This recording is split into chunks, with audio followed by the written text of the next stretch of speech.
आज की tarot card reading का टॉपिक है कि आपका पास्ट, फ्यूचर और प्रेजेंट कैसा रहा है। आपका पास्ट ये बता रहा है कि आपके शत्रु रहे हैं, जिन्होंने आपको इतना परेशान कर दिया कि आप इस संसार को ही छोड़कर जाना चाहते थे। आपको किसी ने घर में ही इतना ज़्यादा परेशान किया है कि आपने जीने की उम्मीद ही छोड़ दी थी। आपके लाइफ में कोई डेविल था जिसने आपको इतने ज़्यादा खंजर घोंपे और इतना ज़्यादा परेशान किया कि आपका अपने जीवन से जीने का ही मकसद छिन गया। आपको ये लगने लगा मैं जीकर क्या करूँगा, क्या करूँगी। आपको अपने लाइफ में हर जगह अंधेरा ही अंधेरा दिखने लग गया और आप इस संसार में किसी से भी कोई इच्छा नहीं रखना चाहते। आपका मन ही मर गया था। आपके जीवन में ऐसी ऐसी सिचुएशन आई थी और आपने इतना ज़्यादा सहन किया था कि उसके बाद में आप सहन करने के एक किंग बन गए थे और आपने अपने जीवन में बहुत से संघर्ष किए थे। आप हर तरफ एक जंग का सामना कर रहे थे और लोग आपको एक बहादुर इंसान समझते थे कि आपने इतना ज़्यादा सहन कैसे किया। कुछ लोग थे जो कि आपको मारना ही चाहते थे और आपके जीवन में सिर्फ दुख ही दुख देना चाहते थे।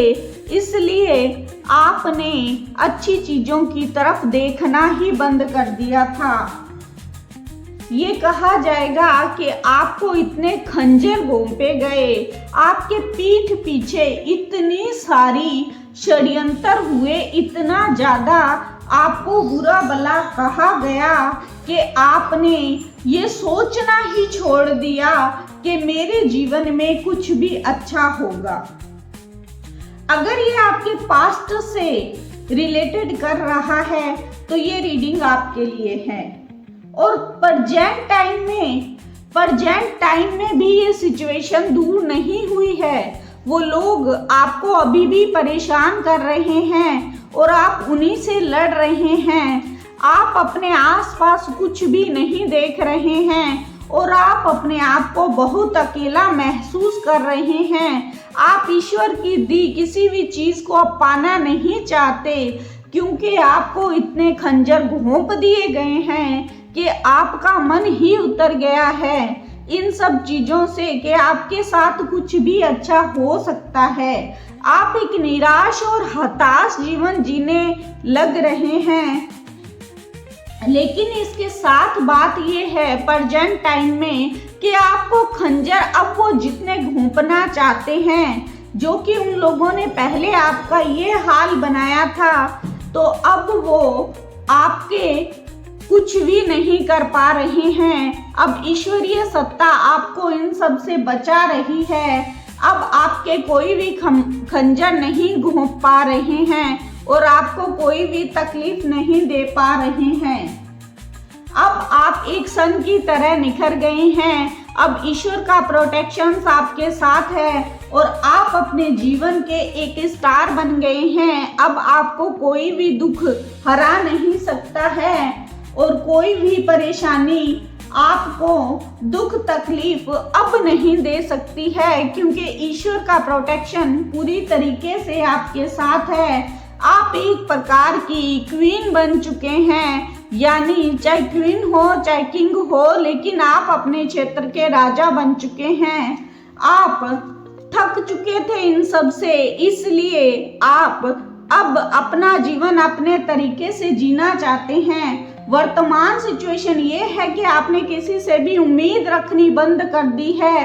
आप किसी का भी दिया कुछ भी लेना नहीं चाहते हैं। वो लोग आप पर बहुत बहुत प्रयास कर रहे हैं आपको परेशान करने का, लेकिन आप लड़ रहे हैं, जूझ रहे हैं और एक सन की तरह उनसे सामना कर रहे हैं और सन की तरह ही बनकर निकले हैं। ईश्वर आपके साथ है, आपके जीवन में अब प्रकाश ही प्रकाश है, लेकिन आप उस प्रकाश को देखना ही नहीं चाह रहे। आपको लगता है कि आप उस प्रकार का जीवन अब जीना ही नहीं चाहते। आपका फ्यूचर ये कह रहा है कि आप अब किसी भी खतरे से डरेंगे नहीं। आपके जीवन में बहुत सी पेंटिकल्स आ रही हैं, बहुत सी संभावनाएं आ रही है, बहुत से आपके जीवन में अवसर आ रहे हैं जिनसे आप डटकर सामना करेंगे और आपको पेज ऑफ कप्स मिल रहा है, यानी आपको इस संसार में एक सर्वोत्तम पद मिलने वाला है, आपको मान सम्मान मिलने वाला है। आपको ईश्वर खुश करना चाहते हैं। आप अपने जीवन में एक योद्धा के रूप में जाने जाएंगे और आपके जीवन में आगे जश्न ही जश्न होगा और आप किसी सिचुएशन से डरेंगे नहीं और अपने आप को आगे बढ़ाते जाएंगे। अब जिन लोगों ने आपके साथ बुरा किया था, अब उनका बुरा समय शुरू होने वाला है। आपके साथ जजमेंट हो रहा है, ईश्वर आपको जजमेंट दे रहे हैं और उन लोगों की सिचुएशन को अब खराब किया जा रहा है। अब आपके जश्न का टाइम है और उनकी बुरी चीज़ों की शुरुआत है। उनके जीवन में अब कुछ भी अच्छा नहीं होगा और आपको ईश्वर अपने दुखों से निजात दे रहे हैं। वो लोगों से बातचीत कर रहे हैं आपके बारे में, वो ये सोच रहे हैं कि आपके साथ अब कुछ भी बुरा क्यों नहीं हो रहा, क्योंकि अब आप एक सन बन चुके हैं, आप एक स्टार बन चुके हैं और आप एक योद्धा बन चुके हैं, जो कि आपके जीवन का सबसे स्वर्णिम अवसर होगा और उन लोगों से आपको जजमेंट मिलेगा। उनकी लाइफ में अब ये सिचुएशन आएगी और आपके जीवन में खुशियां आएगी। अब आपको डरने और घबराने की जरूरत नहीं है। इसके अंदर जैसे एक योद्धा लड़ रहा है, आपने वैसे निकलकर, वैसे लड़कर अपने जीवन से पार लगाया है। इसलिए ईश्वर का कप अब आपको मिलने वाला है।